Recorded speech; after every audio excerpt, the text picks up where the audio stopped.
কোলা ইউনিয়নে দরিদ্র অসহায় এবং দুস্থদের মাঝে ভিজিএফ এর চাল বিতরণ করা হয়েছে। নওগাঁ বদলগাছি থেকে খালিদ হোসেন মিলুর প্রতিবেদনে বিস্তারিত। সোমবার সকাল 10টায় উপজেলার কোলা ইউনিয়ন পরিষদ কার্যালয়ে কোলা ইউপি চেয়ারম্যান শাহিনুর রহমান স্বপন এই চাল বিতরণ কার্যক্রম উদ্বোধন করেন। এ সময় ট্যাগ অফিসারের উপস্থিতিতে কোলা ইউনিয়নে নিম্ন আয়ের 2024 জন অসহায় দরিদ্র নিম্ন আয়ের মানুষের মাঝে বিনামূল্যে ভিজিএফ এর চাল বিতরণ করা হয়।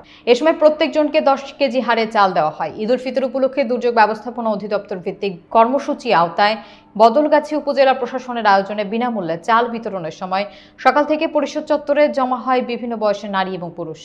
এ সময় ভিজিএফ এর 10 কেজি চাল পেয়ে খুশি এলাকার নিম্ন আয়ের সাধারণ মানুষ।